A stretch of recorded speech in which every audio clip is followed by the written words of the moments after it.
ਜਿਹੜੇ ਪਰਮੇਸ਼ਵਰ ਦੀ ਜੀਵਨ ਦੀ ਵਿਵਸਥਾ ਨੂੰ ਭੁੱਲ ਗਏ ਹਨ। ਇਸ ਸਿਰਲੇਖ ਨਾਲ ਆਓ ਅਸੀਂ ਇਕੱਠੇ ਮਿਲ ਕੇ ਪਰਮੇਸ਼ਵਰ ਦੇ ਵਚਨ ਦਾ ਅਧਿਐਨ ਕਰੀਏ। ਜਦੋਂ ਅਸੀਂ ਅਦਨ ਦੇ ਬਾਗ ਨੂੰ ਦੇਖਦੇ ਹਾਂ ਤਾਂ ਆਦਮ ਅਤੇ ਹੱਵਾ ਦਾ ਪਾਪ ਉਦੋਂ ਸ਼ੁਰੂ ਹੋਇਆ ਜਦੋਂ ਉਹ ਪਰਮੇਸ਼ਵਰ ਦੀ ਵਿਵਸਥਾ ਨੂੰ ਭੁੱਲ ਗਏ ਸੀ।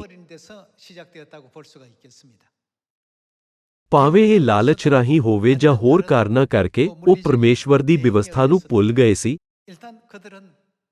ਤੂੰ ਭਲੇ ਜਾਂ ਬੁਰੇ ਦੇ ਸਿਆਣ ਦੇ ਬਿਰਛ ਦਾ ਫਲ ਨਾ ਖਾਈ। ਅੰਤ ਵਿੱਚ ਉਹਨਾਂ ਨੇ ਪਰਮੇਸ਼ਵਰ ਦੇ ਵਿਰੁੱਧ ਪਾਪ ਕੀਤਾ। ਫਿਰ ਆਓ ਅਸੀਂ ਉਹਨਾਂ ਲੋਕਾਂ ਬਾਰੇ ਸੋਚੀਏ ਜੋ ਅੱਜ ਇਸ ਦੁਨੀਆ ਵਿੱਚ ਰਹਿੰਦੇ ਹਨ। ਆਖਰੀ ਨਿਆਣੂ ਦਾ ਸਭ ਤੋਂ ਮਹੱਤਵਪੂਰਨ ਕਾਰਨ ਕੀ ਹੈ? ਅਜਿਹਾ ਇਸ ਲਈ ਹੈ ਕਿਉਂਕਿ ਮਨੁੱਖਜਾਤੀ ਪਰਮੇਸ਼ਵਰ ਦੀ ਵਿਵਸਥਾ ਨੂੰ ਭੁੱਲ ਗਈ ਹੈ।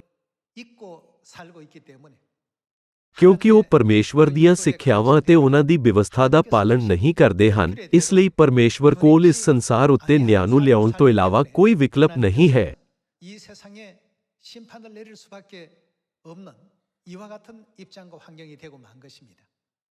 ਅਸੀਂ ਸਵਰਗ ਵਿੱਚ ਪਾਪ ਕੀਤੇ ਅਤੇ ਧਰਤੀ ਉੱਤੇ ਸੁੱਟ ਦਿੱਤੇ ਗਏ। ਪਾਪਾਂ ਦੀ ਮਾਫੀ ਪ੍ਰਾਪਤ ਕਰਨ ਲਈ ਸਾਨੂੰ ਇਸ ਸ਼ਰਨ ਨਗਰ ਧਰਤੀ ਤੇ ਇੱਕ ਛੋਟਾ ਜੀਵਨ ਦਿੱਤਾ ਗਿਆ ਹੈ। ਇਹ ਮਨੁੱਖ ਜਾਤੀ ਦੀ ਸਥਿਤੀ ਹੈ।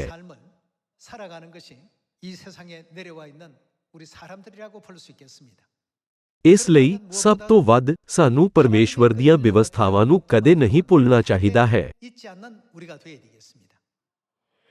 ਸਵਰਗ ਵਿੱਚ ਪਰਮੇਸ਼ਵਰ ਦੇ ਵਿਰੁੱਧ ਪਾਪ ਕਰਨ ਦਾ ਸਭ ਤੋਂ ਮਹੱਤਵਪੂਰਨ ਕਾਰਨ ਪਰਮੇਸ਼ਵਰ ਦੀ ਵਿਵਸਥਾ ਨੂੰ ਭੁੱਲ ਜਾਣ ਤੋਂ ਪੈਦਾ ਹੋਇਆ।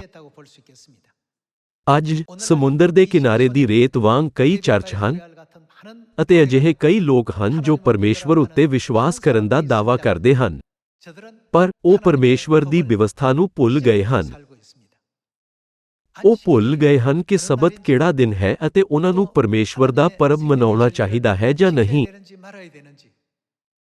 ਇਸ ਲਈ ਨਬੀ ਯਸਾਯਾਹ ਨੇ ਭਵਿੱਖਬਾਣੀ ਕੀਤੀ ਕਿ ਪਰਮੇਸ਼ਵਰ ਧਰਤੀ ਨੂੰ ਉਜਾੜ ਦੇਣਗੇ ਅਤੇ ਇਸ ਨੂੰ ਤਬਾਹ ਕਰ ਦੇਣਗੇ ਕਿਉਂਕਿ ਲੋਕ ਪਰਮੇਸ਼ਵਰ ਦੇ ਸਦੀਪਕ ਨੇਮ ਯਾਨੀ ਪਰਮੇਸ਼ਵਰ ਦੀਆਂ ਵਿਵਸਥਾਵਾਂ ਨੂੰ ਭੁੱਲ ਗਏ ਹਨ।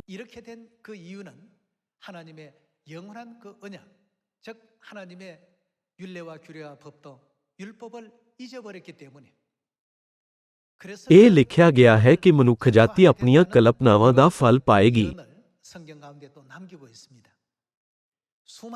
ਅੱਜ ਬਹੁਤ ਸਾਰੇ ਚਰਚ ਹਨ, ਪਰ ਕੀ ਉਹ ਪਰਮੇਸ਼ਵਰ ਦੇ ਨਿਯਮਾਂ ਨੂੰ ਯਾਦ ਰੱਖਦੇ ਹਨ ਅਤੇ ਉਹਨਾਂ ਦੀ ਪਾਲਣਾ ਕਰਦੇ ਹਨ? ਇਸ ਤਰ੍ਹਾਂ ਅਸੀਂ ਪਰਮੇਸ਼ਵਰ ਉੱਤੇ ਆਪਣੇ ਵਿਸ਼ਵਾਸ ਨੂੰ ਮਾਪ ਸਕਦੇ ਹਾਂ। ਅੱਜ ਆਓ ਅਸੀਂ ਹੋਸ਼ਿਆ ਅਧਿਆਇ 4 ਖੋਲੀਏ ਅਤੇ ਪੁਸ਼ਟੀ ਕਰੀਏ ਕਿ ਸਾਨੂੰ ਪਰਮੇਸ਼ਵਰ ਦੀਆਂ ਵਿਵਸਥਾਵਾਂ ਨੂੰ ਕਦੇ ਨਹੀਂ ਭੁੱਲਣਾ ਚਾਹੀਦਾ ਹੈ। ਆਓ ਅਸੀਂ ਹੋਸ਼ਿਆ ਅਧਿਆਇ 4 ਖੋਲੀਏ। ਆਓ ਅਸੀਂ ਹੋਸ਼ਿਆ ਅਧਿਆਇ 4 ਵਚਨ 6 ਉੱਤੇ ਇੱਕ ਨਜ਼ਰ ਮਾਰੀਏ। ਅਧਿਆਇ 4 ਵਚਨ 6 ਵਿੱਚ ਪਰਮੇਸ਼ਵਰ ਕਹਿੰਦੇ ਹਨ, ਮੇਰੀ ਪਰਜਾ ਗਿਆਨ ਬਹੁਣੀ ਨਾਸ ਹੁੰਦੀ ਹੈ, ਕਿਉਂ ਜੋ ਤੈਂ ਗਿਆਨ ਨੂੰ ਰੱਦ ਕੀਤਾ, ਮੈਂ ਤੈਨੂੰ ਆਪਣਾ ਜਾਜਕ ਹੋਣ ਤੋਂ ਰੱਦ ਕਰਾਂਗਾ। ਤੂੰ ਆਪਣੇ ਪਰਮੇਸ਼ਵਰ ਦੀ ਵਿਵਸਥਾ ਨੂੰ ਭੁੱਲ ਗਿਆ। ਦੂਜੇ ਸ਼ਬਦਾਂ ਵਿੱਚ ਉਹ ਉਹਨਾਂ ਨੂੰ ਭੁੱਲ ਗਏ ਹਨ, ਸੋ ਮੈਂ ਵੀ ਤੇਰੇ ਬੱਚਿਆਂ ਨੂੰ ਭੁੱਲ ਜਾਵਾਂਗਾ। ਜਿਉਂ-ਜਿਉਂ ਨੋਹ ਵਧੇ ਤਿਉਂ ਉਹਨਾਂ ਨੇ ਮੇਰਾ ਪਾਪ ਕੀਤਾ, ਮੈਂ ਉਹਨਾਂ ਦੇ ਪ੍ਰਤਾਪ ਨੂੰ ਨਮੋਸ਼ੀ ਵਿੱਚ ਬਦਲ ਦਿਆਂਗਾ।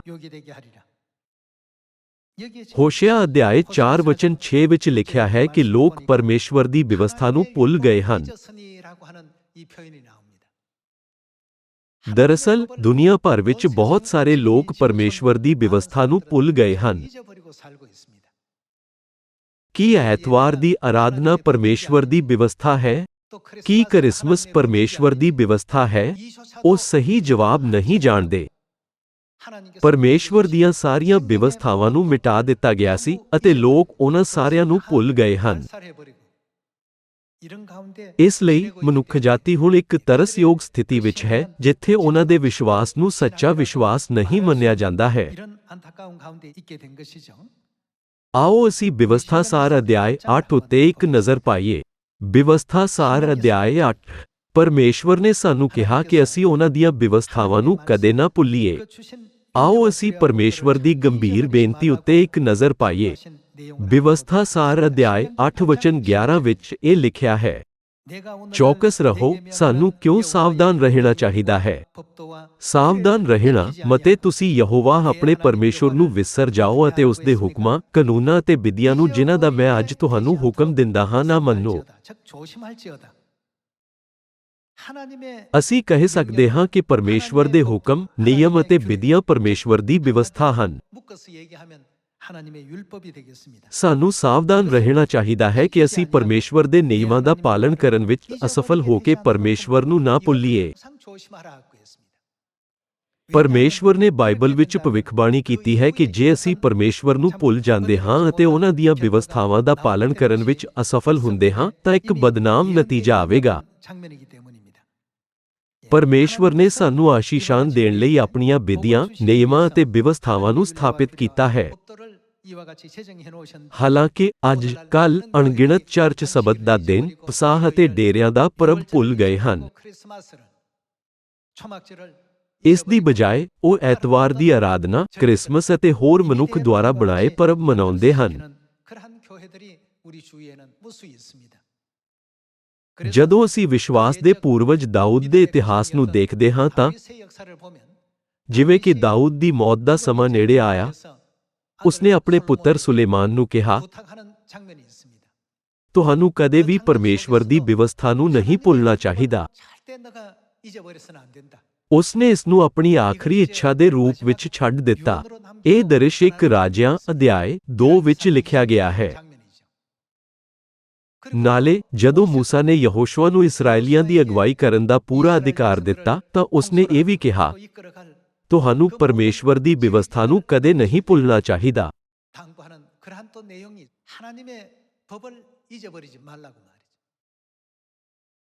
ਇਹ ਲਿਖਿਆ ਹੈ ਕਿ ਜਦੋਂ ਵੀ ਅਸੀਂ ਪਰਮੇਸ਼ਵਰ ਦੀ ਵਿਵਸਥਾ ਨੂੰ ਭੁੱਲ ਜਾਂਦੇ ਹਾਂ ਤਾਂ ਸਾਡੇ ਉੱਤੇ ਵੱਡੀਆਂ ਮੁਸੀਬਤਾਂ ਅਤੇ ਵਿਪਤਾਵਾਂ ਆਉਣਗੀਆਂ। ਆਓ ਅਸੀਂ ਵਿਵਸਥਾ ਸਾਰ ਅਧਿਆਇ 28 ਉੱਤੇ ਜਾਈਏ ਅਤੇ ਇਸ ਬਾਰੇ ਜਾਣੀਏ। ਵਿਵਸਥਾ ਸਾਰ ਅਧਿਆਇ 28 ਵਿਵਸਥਾ ਸਾਰ ਅਧਿਆਇ 28 ਵਚਨ 1 ਵਿੱਚ ਲਿਖਿਆ ਹੈ, ਤਾਂ ਐਉਂ ਹੋਵੇਗਾ ਕਿ ਜੇ ਤੁਸੀਂ ਯਹੋਵਾ ਆਪਣੇ ਪਰਮੇਸ਼ੁਰ ਦੀ ਆਵਾਜ਼ ਮਨ ਲਾ ਕੇ ਸੁਣੋ ਅਤੇ ਉਸ ਦੇ ਸਾਰੇ ਹੁਕਮਾਂ ਦੀ ਪਾਲਣਾ ਕਰਕੇ ਪੂਰਾ ਕਰੋ ਜਿਨ੍ਹਾਂ ਦਾ ਮੈਂ ਅੱਜ ਤੁਹਾਨੂੰ ਹੁਕਮ ਦਿੰਦਾ ਹਾਂ, ਤਾਂ ਯਹੋਵਾ ਉਹ ਕੀ ਕਰੇਗਾ? ਤੁਹਾਡਾ ਪਰਮੇਸ਼ੁਰ ਤੁਹਾਨੂੰ ਧਰਤੀ ਦੀਆਂ ਸਾਰੀਆਂ ਕੌਮਾਂ ਉੱਤੇ ਉੱਚਾ ਕਰੇਗਾ।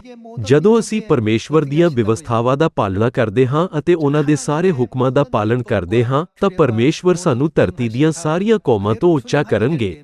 ਆਓ ਅਸੀਂ ਵਚਨ 2 ਨਾਲ ਜਾਰੀ ਰੱਖੀਏ। ਜੇ ਤੁਸੀਂ ਯਹੋਵਾ ਆਪਣੇ ਪਰਮੇਸ਼ੁਰ ਦੀ ਆਵਾਜ਼ ਸੁਣੋ ਤਾਂ ਇਹ ਸਾਰੀਆਂ ਅਸੀਸਾਂ ਤੁਹਾਡੇ ਉੱਤੇ ਆਉਣਗੀਆਂ, ਸਗੋਂ ਤੁਹਾਡੇ ਪਿੱਛੇ ਪੈ ਕੇ ਤੁਹਾਨੂੰ ਮਿਲਣਗੀਆਂ। ਮੁਬਾਰਕ ਹੋਵੋਗੇ ਤੁਸੀਂ ਸ਼ਹਿਰ ਵਿੱਚ ਅਤੇ ਮੁਬਾਰਕ ਹੋਵੋਗੇ ਤੁਸੀਂ ਖੇਤ ਵਿੱਚ। ਮੁਬਾਰਕ ਹੋਵੇਗਾ ਤੁਹਾਡੇ ਸਰੀਰ ਦਾ ਫਲ, ਤੁਹਾਡੀ ਜ਼ਮੀਨ ਦਾ ਫਲ, ਤੁਹਾਡੇ ਡੰਗਰ ਦਾ ਫਲ, ਤੁਹਾਡੇ ਚੋਣੇ ਦਾ ਵਾਧਾ ਅਤੇ ਤੁਹਾਡੇ ਇੱਜੜ ਦੇ ਬੱਚੇ। ਮੁਬਾਰਕ ਹੋਵੇਗੀ ਤੁਹਾਡੀ ਖਾਰੀ ਅਤੇ ਤੁਹਾਡਾ ਪ੍ਰਾਰਥਨਾ। ਮੁਬਾਰਕ ਹੋਵੋਗੇ ਤੁਸੀਂ ਆਪਣੇ ਅੰਦਰ ਵਿੱਚ ਆਉਣ ਵਿੱਚ ਅਤੇ ਮੁਬਾਰਕ ਹੋਵੋਗੇ ਤੁਸੀਂ ਆਪਣੇ ਬਾਹਰ ਜਾਣ ਵਿੱਚ। ਜਦੋਂ ਅਸੀਂ ਪਰਮੇਸ਼ਵਰ ਦੀਆਂ ਵਿਵਸਥਾਵਾਂ ਨੂੰ ਨਹੀਂ ਭੁੱਲਦੇ ਪਰ ਵਫਾਦਾਰੀ ਨਾਲ ਉਹਨਾਂ ਦਾ ਪਾਲਣ ਕਰਦੇ ਹਾਂ ਤਾਂ ਪਰਮੇਸ਼ਵਰ ਹਮੇਸ਼ਾ ਸਾਨੂੰ ਭਰਪੂਰ ਆਸ਼ੀਸ਼ਾਂ ਦੇਣਗੇ। ਆਓ ਅਸੀਂ ਵਚਨ 15 ਉੱਤੇ ਜਾਈਏ। ਜੇ ਅਸੀਂ ਵਿਵਸਥਾ ਨੂੰ ਭੁੱਲ ਜਾਈਏ ਤਾਂ ਕੀ ਹੋਵੇਗਾ? ਅਧਿਆਇ 28 ਵਚਨ 15 ਪਰ ਐਉਂ ਹੋਵੇਗਾ ਕਿ ਜੇ ਤੁਸੀਂ ਯਹੋਵਾ ਆਪਣੇ ਪਰਮੇਸ਼ੁਰ ਦੀ ਆਵਾਜ਼ ਨਾ ਸੁਣੋ ਪਈ ਉਸ ਦੇ ਸਾਰੇ ਹੁਕਮਾਂ ਅਤੇ ਵਿਧੀਆਂ ਦੀ ਪਾਲਣਾ ਕਰੋ ਜਿਹੜੇ ਮੈਂ ਅੱਜ ਤੁਹਾਨੂੰ ਦਿੰਦਾ ਹਾਂ, ਤਾਂ ਤੁਹਾਡੇ ਉੱਤੇ ਕੀ ਆਉਣਗੇ? ਇਹ ਸਾਰੇ ਸਰਾਪ ਤੁਹਾਡੇ ਉੱਤੇ ਆਉਣਗੇ ਅਤੇ ਤੁਹਾਨੂੰ ਜਾ ਫੜਨਗੇ। ਸਰਾਪੀ ਹੋਵੋਗੇ ਤੁਸੀਂ ਸ਼ਹਿਰ ਵਿੱਚ ਅਤੇ ਸਰਾਪੀ ਹੋਵੋਗੇ ਤੁਸੀਂ ਖੇਤ ਵਿੱਚ। ਸਰਾਪੀ ਹੋਵੇਗੀ ਤੁਹਾਡੀ ਖਾਰੀ ਅਤੇ ਤੁਹਾਡਾ ਪ੍ਰਾਤਰਾ। ਸਰਾਪੀ ਹੋਵੇਗਾ ਤੁਹਾਡੇ ਸਰੀਰ ਦਾ ਫਲ, ਤੁਹਾਡੀ ਜ਼ਮੀਨ ਦਾ ਫਲ, ਤੁਹਾਡੇ ਚੋਣੇ ਦਾ ਵਾਧਾ ਅਤੇ ਤੁਹਾਡੇ ਇੱਜੜ ਦੇ ਬੱਚੇ। ਸਰਾਪੀ ਹੋਵੋਗੇ ਤੁਸੀਂ ਆਪਣੇ ਅੰਦਰ ਆਉਣ ਵਿੱਚ ਅਤੇ ਸਰਾਪੀ ਹੋਵੋਗੇ ਤੁਸੀਂ ਆਪਣੇ ਬਾਹਰ ਜਾਣ ਵਿੱਚ। ਪਰਮੇਸ਼ਵਰ ਦੀ ਵਿਵਸਥਾ ਵਿੱਚ ਬਹੁਤ ਸਾਰੀਆਂ ਆਸ਼ੀਸ਼ਾਂ ਹਨ। ਜਦੋਂ ਵੀ ਲੋਕ ਪਰਮੇਸ਼ਵਰ ਦੀਆਂ ਵਿਵਸਥਾਵਾਂ ਨੂੰ ਭੁੱਲ ਜਾਂਦੇ ਹਨ, ਉਹ ਮੁਕਤੀ ਦਾਤਾ ਦੇ ਰੂਪ ਵਿੱਚ ਆਉਣ ਵਾਲੇ ਪਰਮੇਸ਼ਵਰ ਨੂੰ ਸਵੀਕਾਰ ਨਹੀਂ ਕਰ ਸਕਦੇ।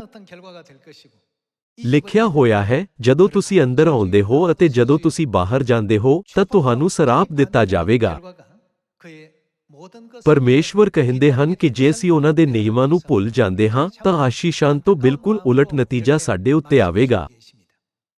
ਅੱਜ ਹਾਲਾਂਕਿ ਜਦੋਂ ਅਸੀਂ ਗਲੋਬਲ ਵਿਲੇਜ ਨੂੰ ਦੇਖਦੇ ਹਾਂ, ਹਾਲਾਂਕਿ ਭਾਵੇਂ 8 ਅਰਬ ਲੋਕ ਹਨ, ਪਰ ਸਿਰਫ ਕੁਝ ਲੋਕ ਹੀ ਪਰਮੇਸ਼ਵਰ ਦੇ ਨਿਯਮਾਂ ਨੂੰ ਯਾਦ ਕਰਦੇ ਹਨ ਅਤੇ ਉਹਨਾਂ ਦੀ ਪਾਲਣਾ ਕਰਦੇ ਹਨ।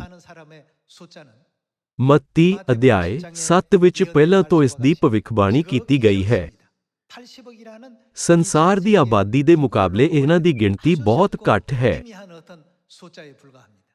ਇਸ ਲਈ ਬਾਈਬਲ ਸਾਨੂੰ ਸਿਖਾਉਂਦੀ ਹੈ, ਪੀੜਾ ਹੈ ਉਹ ਫਾਟਕ ਅਤੇ ਸੌੜਾ ਹੈ ਉਹ ਰਾਹ ਜਿਹੜਾ ਜੀਵਨ ਨੂੰ ਜਾਂਦਾ ਹੈ ਅਤੇ ਜੋ ਉਸ ਨੂੰ ਲੱਭਦੇ ਹਨ ਸੋ ਵਿਰਲੇ ਹਨ। ਉਹ ਦਰਵਾਜ਼ਾ ਚੌੜਾ ਹੈ ਅਤੇ ਚੌੜਾ ਉਹ ਰਸਤਾ ਹੈ ਜੋ ਤਬਾਹੀ ਵੱਲ ਲੈ ਜਾਂਦਾ ਹੈ ਅਤੇ ਬਹੁਤ ਸਾਰੇ ਉਸ ਵਿੱਚੋਂ ਵੜਦੇ ਹਨ। ਅੱਜ ਅਸੀਂ ਬਿਵਸਥਾ ਸਾਰ ਅਧਿਆਇ 28 ਵਿੱਚ ਉਹਨਾਂ ਲੋਕਾਂ ਦੇ ਨਤੀਜੇ ਦੀ ਪੁਸ਼ਟੀ ਕਰ ਸਕਦੇ ਹਾਂ ਜੋ ਪਰਮੇਸ਼ਵਰ ਦੀ ਬਿਵਸਥਾ ਨੂੰ ਭੁੱਲ ਜਾਂਦੇ ਹਨ ਅਤੇ ਜੋ ਪਰਮੇਸ਼ਵਰ ਦੀ ਬਿਵਸਥਾ ਨੂੰ ਯਾਦ ਕਰਦੇ ਹਨ। ਇਸ ਤੋਂ ਇਲਾਵਾ ਰਾਜਿਆਂ ਦੇ ਇਤਿਹਾਸ ਵਿੱਚ ਅਸੀਂ ਯਹੂਦਾ ਦੇ ਰਾਜੇ ਹਿਜਕੀਯਾਹ ਦਾ ਮਾਮਲਾ ਦੇਖ ਸਕਦੇ ਹਾਂ। ਯਹੂਦਾ ਪਰਮੇਸ਼ਵਰ ਦੀ ਬਿਵਸਥਾ ਨੂੰ ਭੁੱਲ ਗਿਆ ਸੀ, ਪਰ ਹਿਜਕੀਯਾਹ ਨੇ ਮਹਿਸੂਸ ਕੀਤਾ, ਨੀਸਾਨ ਦੇ 14ਵੇਂ ਦਿਨ ਪਸਾਹ ਮਨਾਉਣਾ ਪਰਮੇਸ਼ਵਰ ਦਾ ਹੁਕਮ ਹੈ, ਪਰ ਅਸੀਂ ਇਸ ਨੂੰ ਨਹੀਂ ਮੰਨਿਆ ਹੈ। ਇਸ ਤਰ੍ਹਾਂ ਉਸਨੇ ਪਰਮੇਸ਼ਵਰ ਦੀ ਬਿਵਸਥਾ ਨੂੰ ਯਾਦ ਕੀਤਾ ਅਤੇ ਉਸ ਦਾ ਪਾਲਣ ਕੀਤਾ। ਨਤੀਜੇ ਵਜੋਂ ਉਸ ਨੂੰ ਪਰਮੇਸ਼ਵਰ ਤੋਂ ਭਰਪੂਰ ਕਿਰਪਾ ਪ੍ਰਾਪਤ ਹੋਈ, ਹੈ ਨਾ? ਜਦੋਂ ਉਸਨੇ ਪਰਮੇਸ਼ਵਰ ਦੀਆਂ ਬਿਵਸਥਾਵਾਂ ਦਾ ਪਾਲਣ ਕੀਤਾ ਤਾਂ ਉਸ ਦੀ ਸਥਿਤੀ ਬਦਲ ਗਈ। ਜਦੋਂ ਉਹ ਅੰਦਰ ਆਇਆ ਅਤੇ ਜਦੋਂ ਉਹ ਬਾਹਰ ਗਿਆ ਤਾਂ ਪਰਮੇਸ਼ਵਰ ਨੇ ਉਸ ਨੂੰ ਆਸ਼ੀਸ਼ ਦਿੱਤੀ। ਹੁਣ ਬਹੁਤ ਸਾਰੇ ਲੋਕ ਇਹ ਉਮੀਦ ਕਰਦੇ ਹੋਏ ਕਿ ਉਹ ਆਸ਼ੀਸ਼ਾਨ ਅਤੇ ਸਦੀਪਕ ਜੀਵਨ ਪ੍ਰਾਪਤ ਕਰਨਗੇ ਅਤੇ ਸਵਰਗ ਦੇ ਰਾਜ ਵਿੱਚ ਦਾਖਲ ਹੋਣਗੇ, ਪਰਮੇਸ਼ਵਰ ਉੱਤੇ ਵਿਸ਼ਵਾਸ ਕਰਦੇ ਹਨ। ਹਾਲਾਂਕਿ ਉਹ ਪਰਮੇਸ਼ਵਰ ਦੀਆਂ ਬਿਵਸਥਾਵਾਂ ਬਾਰੇ ਜਾਣਨ ਦੀ ਕੋਈ ਕੋਸ਼ਿਸ਼ ਨਹੀਂ ਕਰ ਰਹੇ ਹਨ। ਆਓ ਦੇਖੀਏ ਕਿ ਪਰਮੇਸ਼ਵਰ ਅਜਿਹੇ ਲੋਕਾਂ ਨੂੰ ਕੀ ਕਹਿਣਗੇ। ਆਓ ਅਸੀਂ ਮੱਤੀ ਇੰਜੀਲ ਅਧਿਆਇ 7 ਉੱਤੇ ਜਾਈਏ। ਉਹ ਸਾਰੇ ਸਵਰਗ ਦੇ ਰਾਜ ਵਿੱਚ ਜਾਣਾ ਚਾਹੁੰਦੇ ਹਨ ਪਰ ਪਰਮੇਸ਼ਵਰ ਦੀ ਇੱਛਾ ਦਾ ਪਾਲਣ ਨਹੀਂ ਕਰਦੇ ਜਿਨ੍ਹਾਂ ਨੇ ਸਵਰਗ ਦਾ ਰਸਤਾ ਦਿਖਾਇਆ ਹੈ।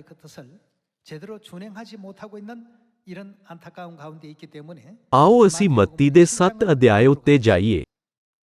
ਮੱਤੀ ਅਧਿਆਇ 7 ਵਚਨ 21 ਵਿੱਚ ਯਿਸੂ ਕਹਿੰਦੇ ਹਨ, ਨਾ ਹਰੇਕ ਜਿਹੜਾ ਮੈਨੂੰ ਪ੍ਰਭ ਪ੍ਰਭ ਕਹਿੰਦਾ ਹੈ ਸੁਰਗ ਦੇ ਰਾਜ ਵਿੱਚ ਵੜੇਗਾ, ਬਲਕਨ ਉਹ ਜੋ ਮੇਰੇ ਸੁਰਗੀ ਪਿਤਾ ਦੀ ਮਰਜ਼ੀ ਉੱਤੇ ਚੱਲਦਾ ਹੈ।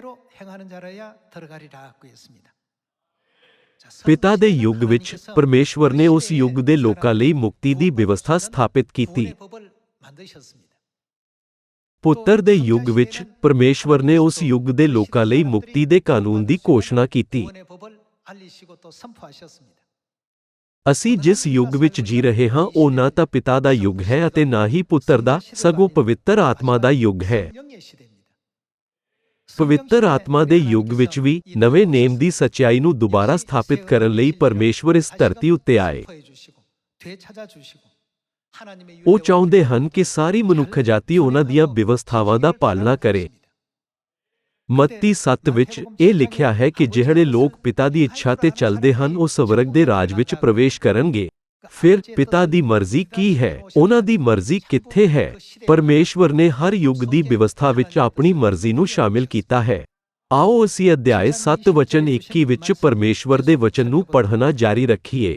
ਨਾ ਹਰੇਕ ਜਿਹੜਾ ਮੈਨੂੰ ਪ੍ਰਭ ਪ੍ਰਭ ਕਹਿੰਦਾ ਹੈ ਸੁਰਗ ਦੇ ਰਾਜ ਵਿੱਚ ਵੜੇਗਾ, ਬਲਕਨ ਉਹ ਜੋ ਮੇਰੇ ਸੁਰਗੀ ਪਿਤਾ ਦੀ ਮਰਜ਼ੀ ਉੱਤੇ ਚੱਲਦਾ ਹੈ। ਉਸ ਦਿਨ ਅਨੇਕ ਮੈਨੂੰ ਆਖਣਗੇ, ਹੇ ਪ੍ਰਭ ਕੀ ਅਸਾਂ ਤੇਰਾ ਨਾਮ ਲੈ ਕੇ ਅਗੰਮ ਵਾਕ ਨਹੀਂ ਕੀਤਾ ਅਤੇ ਤੇਰਾ ਨਾਮ ਲੈ ਕੇ ਭੂਤ ਨਹੀਂ ਕੱਢੇ ਅਤੇ ਤੇਰਾ ਨਾਮ ਲੈ ਕੇ ਬਹੁਤੀਆਂ ਕਰਾਮਾਤਾਂ ਨਹੀਂ ਕੀਤੀ? ਤਦ ਮੈਂ ਉਹਨਾਂ ਨੂੰ ਸਾਫ਼ ਆਖਾਂਗਾ, ਭਈ ਮੈਂ ਤੁਹਾਨੂੰ ਕਦੇ ਵੀ ਨਹੀਂ ਜਾਣਿਆ। ਹੇ ਬੁਰਿਆਰੋ, ਮੇਰੇ ਕੋਲੋਂ ਚੱਲੇ ਜਾਓ। ਇਹ ਲੋਕ ਕੀ ਕਰਦੇ ਹਨ? ਉਹ ਕੁਧਰਮ ਕਰਦੇ ਹਨ। ਦੂਜੇ ਸ਼ਬਦਾਂ ਵਿੱਚ, ਕੀ ਉਹ ਪਰਮੇਸ਼ਵਰ ਦੀ ਬਿਵਸਥਾ ਦਾ ਪਾਲਣ ਕਰਦੇ ਹਨ? ਪਰਮੇਸ਼ਵਰ ਦੀ ਬਿਵਸਥਾ ਦਾ ਪਾਲਣ ਨਾ ਕਰਨ ਦੇ ਕੰਮ ਨੂੰ ਕੁਧਰਮ ਕਿਹਾ ਜਾਂਦਾ ਹੈ। ਯਿਸੂ ਨੇ ਕਿਹਾ, ਹੈ ਬੁਰਿਆਰੋ, ਤੁਸੀਂ ਜਿਹੜੇ ਬਿਵਸਥਾ ਦਾ ਉਲੰਘਣ ਕਰਦੇ ਹੋ, ਮੇਰੇ ਕੋਲੋਂ ਚੱਲੇ ਜਾਓ। ਅੰਤ ਵਿੱਚ ਸਵਰਗ ਦਾ ਰਾਜ ਉਹਨਾਂ ਨੂੰ ਦਿੱਤਾ ਜਾਵੇਗਾ ਜੋ ਪਰਮੇਸ਼ਵਰ ਦੀਆਂ ਵਿਵਸਥਾਵਾਂ ਨੂੰ ਮੰਨਦੇ ਹਨ ਅਤੇ ਵਿਸ਼ਵਾਸ ਕਰਦੇ ਹਨ ਕਿ ਪਰਮੇਸ਼ਵਰ ਨੇ ਵਿਵਸਥਾਵਾਂ ਨੂੰ ਸਥਾਪਿਤ ਕੀਤਾ ਹੈ। ਫਿਰ ਆਓ ਅਸੀਂ ਸਬਤ ਦੇ ਦਿਨ ਬਾਰੇ ਸੋਚੀਏ। ਕੂਚ ਅਧਿਆਇ 20 ਦੇ 10 ਹੁਕਮਾਂ ਵਿੱਚ ਪਰਮੇਸ਼ਵਰ ਇਸ ਨੂੰ ਕਿਵੇਂ ਪ੍ਰਗਟ ਕਰਦੇ ਹਨ ਕਿ ਉਹ ਕਹਿੰਦੇ ਹਨ ਸਬਤ ਦੇ ਦਿਨ ਨੂੰ ਭੁੱਲ ਜਾਓ। ਤੁਹਾਨੂੰ ਇਸ ਨੂੰ ਰੱਖਣ ਦੀ ਲੋੜ ਨਹੀਂ ਹੈ। ਉਹ ਕਹਿੰਦੇ ਹਨ ਸਬਤ ਦੇ ਦਿਨ ਨੂੰ ਨਾ ਭੁੱਲੋ। ਯਾਦ ਰੱਖੋ ਦਾ ਮਤਲਬ ਹੈ ਨਾ ਭੁੱਲੋ, ਹੈ ਨਾ? ਤੂੰ ਸਬਤ ਦੇ ਦਿਨ ਨੂੰ ਪਵਿੱਤਰ ਜਾਣ ਕੇ ਚੇਤੇ ਰੱਖ। ਇਹ ਕੂਚ ਅਧਿਆਇ 20 ਵਚਨ 8 ਵਿੱਚ ਲਿਖਿਆ ਗਿਆ ਪਰਮੇਸ਼ਵਰ ਦਾ ਵਚਨ ਹੈ। ਇਸ ਰਾਹੀਂ ਕੀ ਅਸੀਂ ਪੁਸ਼ਟੀ ਨਹੀਂ ਕਰ ਸਕਦੇ ਕਿ ਦੁਨੀਆ ਪਰਮੇਸ਼ਵਰ ਦੀ ਵਿਵਸਥਾ ਨੂੰ ਭੁੱਲ ਗਈ ਹੈ ਜਾਂ ਪਰਮੇਸ਼ਵਰ ਦੀ ਵਿਵਸਥਾ ਨੂੰ ਯਾਦ ਰੱਖਿਆ ਹੈ? ਉਹ ਕੀ ਹੈ? ਕੀ ਉਹਨਾਂ ਨੂੰ ਉਹ ਯਾਦ ਹੈ? ਉਹਨਾਂ ਨੂੰ ਕੁਝ ਵੀ ਯਾਦ ਨਹੀਂ ਹੈ, ਇੱਥੋਂ ਤੱਕ ਕਿ ਸਬਤ ਦਾ ਦਿਨ ਵੀ ਯਾਦ ਨਹੀਂ। ਉਹ ਸਭ ਕੁਝ ਭੁੱਲ ਗਏ ਹਨ। ਇਸ ਲਈ ਇਹ ਰਾਜਾ ਯੋਸੀਯਾਹ ਅਤੇ ਰਾਜਾ ਹਿਜਕੀਯਾਹ ਦੇ ਦਿਨਾਂ ਵਰਗਾ ਹੈ। ਜਦੋਂ ਵੀ ਲੋਕ ਪਰਮੇਸ਼ਵਰ ਦੀ ਵਿਵਸਥਾ ਨੂੰ ਯਾਦ ਨਹੀਂ ਰੱਖਦੇ ਤਾਂ ਉਹ ਕਿਸ ਦੀ ਆਰਾਧਨਾ ਕਰਦੇ ਹਨ? ਉਹ ਮੂਰਤੀਆਂ ਦੀ ਆਰਾਧਨਾ ਕਰਦੇ ਹਨ। ਭਾਵੇਂ ਉਹ ਦੁਸ਼ਟ ਆਤਮਾ ਦੀ ਆਰਾਧਨਾ ਕਰ ਰਹੇ ਹੋਣ, ਪਰ ਉਹਨਾਂ ਨੂੰ ਲੱਗਦਾ ਹੈ ਕਿ ਉਹ ਪਰਮੇਸ਼ਵਰ ਦੀ ਆਰਾਧਨਾ ਕਰ ਰਹੇ ਹਨ। ਅੱਜ-ਕੱਲ੍ਹ ਸਾਡੇ ਆਲੇ ਦੁਆਲੇ ਬਹੁਤ ਸਾਰੇ ਚਰਚ ਹਨ। ਭਾਵੇਂ ਉਹ ਪਰਮੇਸ਼ਵਰ ਉੱਤੇ ਵਿਸ਼ਵਾਸ ਕਰਨ ਦਾ ਦਾਅਵਾ ਕਰਦੇ ਹਨ, ਪਰ ਕੀ ਉਹ ਪਰਮੇਸ਼ਵਰ ਦੀਆਂ ਵਿਵਸਥਾਵਾਂ ਦਾ ਪਾਲਣ ਕਰਦੇ ਹਨ? ਉਹ ਪਰਮੇਸ਼ਵਰ ਦੀਆਂ ਵਿਵਸਥਾਵਾਂ ਨੂੰ ਭੁੱਲ ਗਏ ਹਨ। ਉਹਨਾਂ ਨੂੰ ਕੁਝ ਯਾਦ ਨਹੀਂ ਹੈ। ਇਸ ਲਈ ਪਰਮੇਸ਼ਵਰ ਨਿਆਣੂ ਦੇ ਦਿਨ ਆਪਣੀ ਵਿਵਸਥਾ ਨਾਲ ਸੰਸਾਰ ਦਾ ਨਿਆਣੂ ਕਰਨਗੇ। ਆਓ ਅਸੀਂ 2 ਥਸਲੋਨੀਕੀਆਂ ਦੇ ਅਧਿਆਇ 1 ਉੱਤੇ ਜਾਈਏ। ਅਧਿਆਇ 1 ਵਚਨ 7। 2 ਥਸਲੋਨੀਕੀਆਂ ਅਧਿਆਇ 1 ਵਚਨ 7 ਵਿੱਚ ਲਿਖਿਆ ਹੈ, ਅਤੇ ਤੁਹਾਨੂੰ ਜਿਹੜੇ ਦੁੱਖ ਪਾਉਂਦੇ ਹੋ ਸਾਡੇ ਨਾਲ ਸੁਖ ਦੇਵੇ ਉਸ ਸਮੇਂ ਜਦ ਪ੍ਰਭੂ ਯਿਸੂ ਆਪਣੇ ਬਲਵੰਤ ਦੂਤਾਂ ਸਣੇ ਭੜਕਦੀ ਅੱਗ ਵਿੱਚ ਆਕਾਸ਼ੋਂ ਪ੍ਰਗਟ ਹੋਵੇਗਾ। ਉਹ ਭੜਕਦੀ ਅੱਗ ਵਿੱਚ ਕਦੋਂ ਪ੍ਰਗਟ ਹੋਣਗੇ? ਉਹ ਆਖਰੀ ਦਿਨ ਮਤਲਬ ਨਿਆਣੂ ਦਾ ਦਿਨ ਹੈ। ਜਦੋਂ ਉਹ ਭੜਕਦੀ ਹੋਈ ਅੱਗ ਵਿੱਚ ਆਕਾਸ਼ੋਂ ਪ੍ਰਗਟ ਹੋਵੇਗਾ ਤਦ ਜੋ ਪਰਮੇਸ਼ਵਰ ਨੂੰ ਨਹੀਂ ਪਹਿਚਾਣਦੇ, ਉਹ ਪਿਤਾ ਪਰਮੇਸ਼ਵਰ ਅਤੇ ਮਾਤਾ ਪਰਮੇਸ਼ਵਰ ਨੂੰ ਨਹੀਂ ਪਹਿਚਾਣਦੇ। ਅਤੇ ਕਿਸ ਨੂੰ? ਉਹ ਜੋ ਜਿਹੜੇ ਪਰਮੇਸ਼ਵਰ ਨੂੰ ਨਹੀਂ ਜਾਣਦੇ ਅਤੇ ਸਾਡੇ ਪ੍ਰਭੂ ਯਿਸੂ ਦੀ ਇੰਜੀਲ ਨੂੰ ਨਹੀਂ ਮੰਨਦੇ ਉਹਨਾਂ ਨੂੰ ਬਦਲਾ ਦੇਵੇਗਾ। ਸਾਰੇ ਲੋਕੋ ਕਿਸ ਨੇਮ ਨੂੰ ਖੁਸ਼ਖਬਰੀ ਕਿਹਾ ਜਾਂਦਾ ਹੈ? ਇਹ ਨਵਾਂ ਨੇਮ ਹੈ। ਹਾਲਾਂਕਿ ਪਰਮੇਸ਼ਵਰ ਨੇ ਸਾਨੂੰ ਨਵੇਂ ਨੇਮ ਬਾਰੇ ਸਿਖਾਇਆ ਹੈ, ਪਰ ਇਹ ਲੋਕ ਉਹਨਾਂ ਦੇ ਸਾਰੇ ਵਚਨਾਂ ਨੂੰ ਭੁੱਲ ਗਏ ਹਨ। ਆਖਰਕਾਰ ਜੋ ਲੋਕ ਖੁਸ਼ਖਬਰੀ ਨੂੰ ਨਹੀਂ ਮੰਨਦੇ ਉਹਨਾਂ ਦਾ ਆਖਰੀ ਨਤੀਜਾ ਕੀ ਹੋਊਗਾ? ਉਹ ਸਜ਼ਾ ਭੋਗਣਗੇ, ਅਰਥਾਤ ਪ੍ਰਭ ਦੇ ਹਜ਼ੂਰੋਂ, ਅਤੇ ਕੀ ਉਹਦੀ ਸਮਰੱਥਾ ਦੇ ਤੇਜ ਤੋਂ ਸਦਾ ਦਾ ਵਿਨਾਸ਼। ਅੱਜ-ਕੱਲ੍ਹ ਬਹੁਤ ਸਾਰੇ ਲੋਕ ਹਨ ਜੋ ਪਰਮੇਸ਼ਵਰ ਦੀ ਵਿਵਸਥਾ ਨੂੰ ਭੁੱਲ ਗਏ ਹਨ। ਇਸ ਲਈ ਸਾਨੂੰ ਉਹਨਾਂ ਨੂੰ ਪਰਮੇਸ਼ਵਰ ਦੀ ਵਿਵਸਥਾ, ਸਬਤ ਦਾ ਦਿਨ ਅਤੇ ਪਸਾਹ ਦਾ ਪਰਬ ਸਿਖਾਉਣ ਦੀ ਲੋੜ ਹੈ। ਸਾਨੂੰ ਸਬਤ ਦਾ ਦਿਨ ਅਤੇ ਪਸਾਹ ਦਾ ਪਰਬ ਕਿਸਨੇ ਸਿਖਾਇਆ? ਸਾਨੂੰ ਉਹਨਾਂ ਨੂੰ ਸਹੀ ਜਵਾਬ ਦੱਸਣਾ ਚਾਹੀਦਾ ਹੈ। ਵਿਵਸਥਾ ਦੀ ਸਥਾਪਨਾ ਕਿਸਨੇ ਕੀਤੀ? ਪਰਮੇਸ਼ਵਰ ਨੇ ਨਵੇਂ ਨੇਮ ਦੀ ਵਿਵਸਥਾ ਅਤੇ ਪੁਰਾਣੇ ਨੇਮ ਦੀ ਵਿਵਸਥਾ ਸਥਾਪਿਤ ਕੀਤੀ। ਫਿਰ ਜੇ ਉਹ ਵਿਵਸਥਾ ਦਾ ਪਾਲਣ ਨਹੀਂ ਕਰਦੇ ਹਨ ਤਾਂ ਉਹ ਪਰਮੇਸ਼ਵਰ ਨਾਲ ਕਿਵੇਂ ਵਿਵਹਾਰ ਕਰਦੇ ਹਨ ਜਿਨ੍ਹਾਂ ਨੇ ਵਿਵਸਥਾ ਸਥਾਪਿਤ ਕੀਤੀ ਹੈ? ਉਹ ਉਹਨਾਂ ਨੂੰ ਨਜ਼ਰਅੰਦਾਜ਼ ਕਰ ਰਹੇ ਹਨ ਅਤੇ ਉਹਨਾਂ ਦੇ ਵਚਨਾਂ ਨੂੰ ਹਲਕੇ ਵਿੱਚ ਲੈ ਰਹੇ ਹਨ। ਜੇ ਅਸੀਂ ਪਰਮੇਸ਼ਵਰ ਉੱਤੇ ਵਿਸ਼ਵਾਸ ਕਰਦੇ ਹਾਂ ਤਾਂ ਕੀ ਸਾਨੂੰ ਉਹਨਾਂ ਦੀਆਂ ਵਿਵਸਥਾਵਾਂ ਨੂੰ ਹਲਕੇ ਵਿੱਚ ਲੈਣਾ ਚਾਹੀਦਾ ਹੈ? ਮੀਕਾ ਅਧਿਆਇ 4 ਅਨੁਸਾਰ ਆਖਰੀ ਦਿਨਾਂ ਵਿੱਚ ਵਿਵਸਥਾ ਕਿੱਥੋਂ ਨਿਕਲੇਗੀ? ਪਰਮੇਸ਼ਵਰ ਸੀਯੋਨ ਵਿੱਚ ਵਿਵਸਥਾ ਦੀ ਘੋਸ਼ਣਾ ਕਰਨਗੇ। ਯਸਾਯਾਹ ਅਧਿਆਇ 33 ਅਨੁਸਾਰ ਯਹੋਵਾਹ ਕੌਣ ਹੈ? ਉਹ ਸਾਡੇ ਵਿਦਿਆ ਦੇਣ ਵਾਲੇ ਹਨ। ਦੂਜੇ ਸ਼ਬਦਾਂ ਵਿੱਚ ਪਰਮੇਸ਼ਵਰ ਨੇ ਵਿਵਸਥਾ ਦੀ ਸਥਾਪਨਾ ਕੀਤੀ। ਪਰਮੇਸ਼ਵਰ ਨੇ ਨਵੇਂ ਨੇਮ ਦੀ ਵਿਵਸਥਾ ਨੂੰ ਸਥਾਪਿਤ ਕੀਤਾ। ਕਿਉਂਕਿ ਇਹ ਸਬਤ ਦਾ ਦਿਨ ਹੈ, ਇਸ ਲਈ ਸਾਨੂੰ ਬਸ ਇਸੇ ਤਰ੍ਹਾਂ ਸ਼ਨੀਵਾਰ ਨੂੰ ਆਰਾਧਨਾ ਨਹੀਂ ਕਰਨੀ ਚਾਹੀਦੀ ਹੈ। ਸਾਨੂੰ ਵਿਵਸਥਾ ਦੇਣ ਵਾਲੇ ਵੱਲ ਦੇਖਣਾ ਚਾਹੀਦਾ ਹੈ ਕਿ ਅਸੀਂ ਉਹਨਾਂ ਦੇ ਹੁਕਮ ਅਨੁਸਾਰ ਨਵੇਂ ਨੇਮ ਦੀ ਵਿਵਸਥਾ ਦਾ ਪਾਲਣ ਨਹੀਂ ਕਰ ਰਹੇ ਹਾਂ। ਕਿਉਂਕਿ ਪਰਮੇਸ਼ਵਰ ਨੇ ਵਿਵਸਥਾ ਦੀ ਸਥਾਪਨਾ ਕੀਤੀ ਹੈ, ਇਸ ਲਈ ਸਾਨੂੰ ਇਸ ਦੀ ਪਾਲਣਾ ਕਰਨੀ ਚਾਹੀਦੀ ਹੈ। ਜੇਕਰ ਸਬਤ ਦਾ ਦਿਨ ਅਤੇ ਪਸਾਹ ਦਾ ਤਿਉਹਾਰ ਪਰਮੇਸ਼ਵਰ ਦਾ ਹੁਕਮ ਨਹੀਂ ਹੈ ਤਾਂ ਉਹ ਵਿਅਰਥ ਹਨ। ਆਓ ਅਸੀਂ ਯਸਾਯਾਹ ਅਧਿਆਇ 33 ਉੱਤੇ ਜਾਈਏ। ਆਓ ਅਸੀਂ ਯਸਾਯਾਹ ਅਧਿਆਇ 33 ਵਚਨ 20 ਉੱਤੇ ਇੱਕ ਨਜ਼ਰ ਪਾਈਏ। ਸੀਯੋਨ ਨੂੰ ਤੱਕ, ਸਾਡੇ ਮਿੱਥੇ ਹੋਏ ਪਰਬਾਂ ਦਾ ਨਗਰ, ਤੇਰੀਆਂ ਅੱਖਾਂ ਯਰੂਸ਼ਲਮ ਨੂੰ ਵੇਖਣਗੀਆਂ, ਇੱਕ ਆਰਾਮ ਦਾ ਵਾਸ, ਇੱਕ ਤੰਬੂ ਜਿਹੜਾ ਪੁੱਟਿਆ ਨਾ ਜਾਵੇਗਾ, ਜਿਹਦੇ ਕੀਲੇ ਕਦੀ ਉਖਾੜੇ ਨਹੀਂ ਜਾਣਗੇ, ਜਿਹਦੀਆਂ ਲਾਸਾਂ ਵਿੱਚੋਂ ਇੱਕ ਵੀ ਤੋੜੀ ਨਾ ਜਾਵੇਗੀ। ਪਰ ਉੱਥੇ ਅਰਥਾਤ ਸੀਯੋਨ ਵਿੱਚ ਯਹੋਵਾਹ ਸ਼ਾਨ ਵਿੱਚ ਸਾਡੇ ਅੰਗ ਸੰਗ ਹੋਵੇਗਾ, ਜਿੱਥੇ ਚੌੜੀਆਂ ਨਦੀਆਂ ਤੇ ਦਰਿਆ ਹਨ, ਜਿੱਥੇ ਕੋਈ ਚਪੂਆਨ ਵਾਲੀ ਬੇੜੀ ਨਾ ਚੱਲੇਗੀ, ਜਿਹਦੇ ਉੱਤੇ ਕੋਈ ਸ਼ਾਨਦਾਰ ਜਹਾਜ਼ ਨਾ ਲੰਘੇਗਾ। ਯਹੋਵਾਹ ਤਾਂ ਸਾਡਾ ਨਿਆਈ ਹੈ, ਯਹੋਵਾਹ ਸਾਡਾ ਵਿਧੀਆਂ ਦੇਣ ਵਾਲਾ ਹੈ, ਅਰਥਾਤ ਵਿਵਸਥਾ ਸਥਾਪਿਤ ਕਰਨ ਵਾਲਾ। ਵਿਵਸਥਾ ਸਾਡੇ ਲਈ ਮਹੱਤਵਪੂਰਨ ਹੈ ਕਿਉਂਕਿ ਪਰਮੇਸ਼ਵਰ ਨੇ ਵਿਵਸਥਾ ਦੀ ਸਥਾਪਨਾ ਕੀਤੀ ਹੈ। ਕੀ ਇਹ ਸੱਚ ਨਹੀਂ ਹੈ? ਅਸੀਂ ਕਿਸ ਉੱਤੇ ਵਿਸ਼ਵਾਸ ਕਰਦੇ ਹਾਂ? ਅਸੀਂ ਖੁਦ ਵਿਵਸਥਾ ਉੱਤੇ ਵਿਸ਼ਵਾਸ ਨਹੀਂ ਕਰਦੇ। ਵਿਵਸਥਾ ਸਾਡੇ ਲਈ ਮਹੱਤਵਪੂਰਨ ਹੈ ਕਿਉਂਕਿ ਅਸੀਂ ਉਸ ਪਰਮੇਸ਼ਵਰ ਉੱਤੇ ਵਿਸ਼ਵਾਸ ਕਰਦੇ ਹਾਂ ਜਿਨ੍ਹਾਂ ਨੇ ਇਸ ਨੂੰ ਸਥਾਪਿਤ ਕੀਤਾ ਹੈ। ਵਿਵਸਥਾ ਪਰਮੇਸ਼ਵਰ ਵੱਲੋਂ ਆਈ ਹੈ ਅਤੇ ਇਹ ਉਹ ਹੈ ਜੋ ਪਰਮੇਸ਼ਵਰ ਨੇ ਸਾਨੂੰ ਹੁਕਮ ਦਿੱਤਾ ਹੈ। ਜੇਕਰ ਅਸੀਂ ਪਰਮੇਸ਼ਵਰ ਨੂੰ ਨਜ਼ਰਅੰਦਾਜ਼ ਕਰਦੇ ਹਾਂ ਅਤੇ ਸਿਰਫ ਵਿਵਸਥਾ ਉੱਤੇ ਧਿਆਨ ਕੇਂਦਰਿਤ ਕਰਦੇ ਹਾਂ ਤਾਂ ਸਾਡਾ ਵਿਸ਼ਵਾਸ ਅਸਫਲ ਹੋ ਜਾਵੇਗਾ।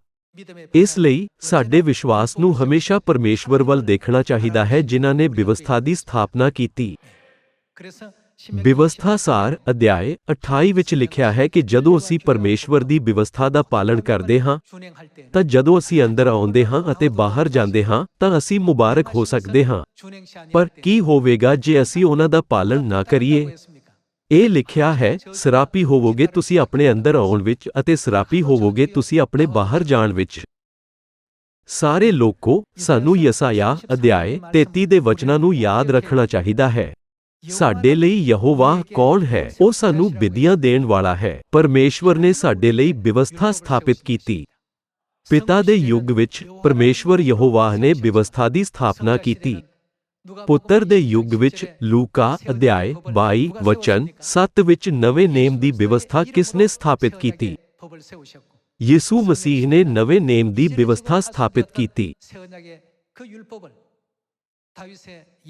ਪਵਿੱਤਰ ਆਤਮਾ ਦੇ ਯੁੱਗ ਵਿੱਚ ਦਾਊਦ ਦੇ 37 ਸਾਲਾਂ ਦੇ ਸ਼ਾਸਨ ਦੌਰਾਨ ਨਵੇਂ ਨੇਮ ਦੀ ਵਿਵਸਥਾ ਨੂੰ ਬਹਾਲ ਕੀਤਾ ਗਿਆ ਸੀ।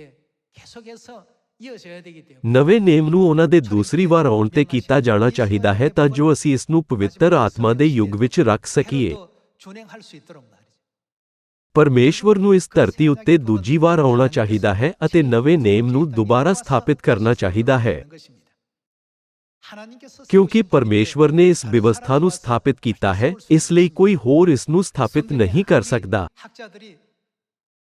ਭਾਵੇਂ ਕਿੰਨੇ ਵੀ ਵਿਦਵਾਨ ਬਾਈਬਲ ਦਾ ਅਧਿਐਨ ਕਰਨ, ਉਹ ਨਵੇਂ ਨੇਮ ਦੀ ਵਿਵਸਥਾ ਨੂੰ ਕਦੇ ਨਹੀਂ ਸਮਝਣਗੇ।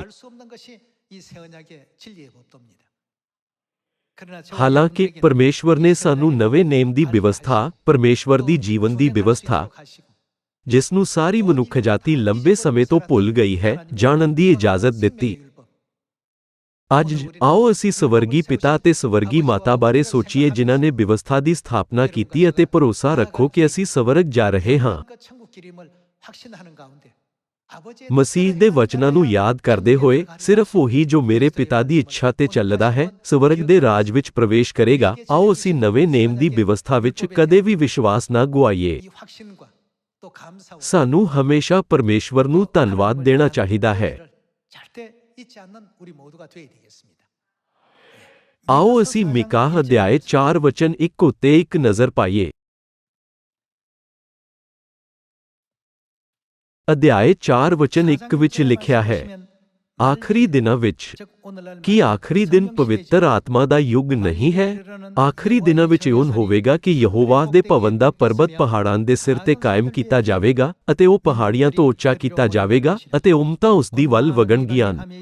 ਬਹੁਤੀਆਂ ਕੌਮਾਂ ਆਉਣਗੀਆਂ ਅਤੇ ਆਖਣਗੀਆਂ, ਆਓ ਅਸੀਂ ਯਹੋਵਾਹ ਦੇ ਪਰਬਤ ਉੱਤੇ ਯਾਕੂਬ ਦੇ ਪਰਮੇਸ਼ੁਰ ਦੇ ਭਵਨ ਨੂੰ ਚੜ੍ਹੀਏ, ਭਈ ਉਹ ਸਾਨੂੰ ਆਪਣੇ ਰਾਹ ਅਰਥਾਤ ਸੱਚ ਵਿਖਾਵੇ। ਪਰਮੇਸ਼ਵਰ ਕੀ ਕਰਨਗੇ? ਉਹ ਸਾਨੂੰ ਆਪਣੇ ਰਾਹ ਸਿਖਾਏਗਾ ਅਤੇ ਸਾਨੂੰ ਉਹਨਾਂ ਦੇ ਰਾਹਾਂ ਅਰਥਾਤ ਜੀਵਨ ਦੀ ਵਿਵਸਥਾ ਦਾ ਪਾਲਣ ਕਰਨਾ ਚਾਹੀਦਾ ਹੈ ਜੋ ਪਰਮੇਸ਼ਵਰ ਸਾਨੂੰ ਪਵਿੱਤਰ ਆਤਮਾ ਦੇ ਯੁੱਗ ਵਿੱਚ ਦੇਣਗੇ ਅਤੇ ਅਸੀਂ ਉਹਦੇ ਮਾਰਗਾਂ ਵਿੱਚ ਚੱਲੀਏ। ਕਿਉਂ ਜੋ ਵਿਵਸਥਾ ਕਿੱਥੋਂ ਤੋਂ? ਆਖਰੀ ਦਿਨ ਵਿੱਚ ਵਿਵਸਥਾ ਸੀਯੋਨ ਤੋਂ ਨਿਕਲੇਗੀ ਅਤੇ ਯਹੋਵਾਹ ਦਾ ਬਚਨ ਯਰੂਸ਼ਲਮ ਤੋਂ। ਵਿਵਸਥਾ ਸੀਯੋਨ ਤੋਂ ਨਿਕਲੀ ਅਤੇ ਯਹੋਵਾਹ ਦਾ ਵਚਨ ਯਰੂਸ਼ਲਮ ਤੋਂ। ਫਿਰ ਸਾਨੂੰ ਅੰਤ ਦੇ ਦਿਨਾਂ ਵਿੱਚ ਜੀਵਨ ਦੀ ਵਿਵਸਥਾ ਨਾਲ ਕੀ ਕਰਨਾ ਚਾਹੀਦਾ ਹੈ? ਕੀ ਸਾਨੂੰ ਇਹ ਸੋਚਣਾ ਚਾਹੀਦਾ ਹੈ, ਮਾਮਲੇ ਦੇ ਆਧਾਰ ਤੇ ਮੈਂ ਵਿਵਸਥਾ ਨੂੰ ਭੁੱਲ ਸਕਦਾ ਹਾਂ ਅਤੇ ਇਸ ਦੇ ਕੁਝ ਹਿੱਸਿਆਂ ਨੂੰ ਹਟਾ ਸਕਦਾ ਹਾਂ? ਨਹੀਂ, ਸਾਨੂੰ ਅਜਿਹਾ ਨਹੀਂ ਕਰਨਾ ਚਾਹੀਦਾ, ਕਿਉਂਕਿ ਆਤਮਿਕ ਸੰਸਾਰ ਵਿੱਚ ਵਿਵਸਥਾ ਜ਼ਰੂਰੀ ਹੈ। ਇਸ ਲਈ ਪਰਮੇਸ਼ਵਰ ਨੇ ਆਪਣੀ ਵਿਵਸਥਾ ਦੀ ਸਥਾਪਨਾ ਕੀਤੀ ਤਾਂ ਜੋ ਅਸੀਂ ਅੰਦਰ ਆਈਏ ਅਤੇ ਬਾਹਰ ਜਾਈਏ ਤਾਂ ਅਸੀਂ ਆਸ਼ੀਸ਼ਿਤ ਹੋ ਸਕੀਏ। ਸਾਨੂੰ ਵਿਵਸਥਾ ਨੂੰ ਸਿਰਫ ਵਿਵਸਥਾ ਦੇ ਰੂਪ ਵਿੱਚ ਨਹੀਂ ਸਮਝਣਾ ਚਾਹੀਦਾ, ਸਾਨੂੰ ਪਹਿਲਾਂ ਇਸ ਨੂੰ ਸਥਾਪਿਤ ਕਰਨ ਵਾਲੇ ਨੂੰ ਸਮਝਣਾ ਚਾਹੀਦਾ ਹੈ। ਅੱਜ ਆਓ ਅਸੀਂ ਸੋਚੀਏ, ਸਾਨੂੰ ਇਹ ਵਿਵਸਥਾ ਕਿਸਨੇ ਦਿੱਤੀ? ਜਦੋਂ ਅਸੀਂ ਸਬਤ ਦਾ ਦਿਨ, ਪ੍ਰਾਰਥਨਾ ਦੇ ਸਮੇਂ ਅਤੇ 3 ਵਾਰ ਵਿੱਚ 7 ਪਰਬਾਂ ਨੂੰ ਮੰਨਦੇ ਹਾਂ, ਤਾਂ ਆਓ ਅਸੀਂ ਉਹਨਾਂ ਵਿੱਚ ਪਰਮੇਸ਼ਵਰ ਦੀ ਕਿਰਪਾ ਨੂੰ ਯਾਦ ਕਰੀਏ। ਇੱਕ ਵਾਰ ਫਿਰ ਮੈਂ ਤੁਹਾਨੂੰ ਕਹਿੰਦਾ ਹਾਂ ਕਿ ਤੁਸੀਂ ਉਹਨਾਂ ਵਿੱਚ ਪਰਮੇਸ਼ਵਰ ਦੇ ਪਿਆਰ ਨੂੰ ਕਦੇ ਨਾ ਭੁੱਲੋ। ਅਸੀਂ ਸੱਚਮੁੱਚ ਮੁਬਾਰਕ ਲੋਕ ਹਾਂ। ਪਰਮੇਸ਼ਵਰ ਨੇ ਬ੍ਰਹਿਮੰਡ ਦੀ ਸਾਰੀ ਪ੍ਰਣਾਲੀ ਨੂੰ ਸਥਾਪਿਤ ਕੀਤਾ ਹੈ ਤਾਂ ਜੋ ਅਸੀਂ ਅੰਦਰ ਆਈਏ ਅਤੇ ਜਦੋਂ ਅਸੀਂ ਬਾਹਰ ਜਾਈਏ ਤਾਂ ਅਸੀਂ ਆਸ਼ੀਸ਼ਿਤ ਹੋ ਸਕੀਏ, ਕਿਉਂਕਿ ਪਰਮੇਸ਼ਵਰ ਨੇ ਆਪਣੇ ਲੋਕਾਂ ਲਈ ਸਭ ਕੁਝ ਨਿਰਧਾਰਤ ਕੀਤਾ ਹੈ। ਇਸ ਲਈ ਮੈਨੂੰ ਆਸ ਹੈ ਕਿ ਅਸੀਂ ਸਾਰੇ ਉਹਨਾਂ ਦੇ ਮਾਰਗਾਂ ਤੇ ਚੱਲਾਂਗੇ ਅਤੇ ਆਸ਼ੀਸ਼ਾਂ ਪ੍ਰਾਪਤ ਕਰਾਂਗੇ। ਇਸ ਨਾਲ ਮੈਂ ਅੱਜ ਦੇ ਉਪਦੇਸ਼ ਨੂੰ ਸਮਾਪਤ ਕਰਨਾ ਚਾਹਾਂਗਾ। ਤੁਹਾਡਾ ਬਹੁਤ ਬਹੁਤ ਧੰਨਵਾਦ।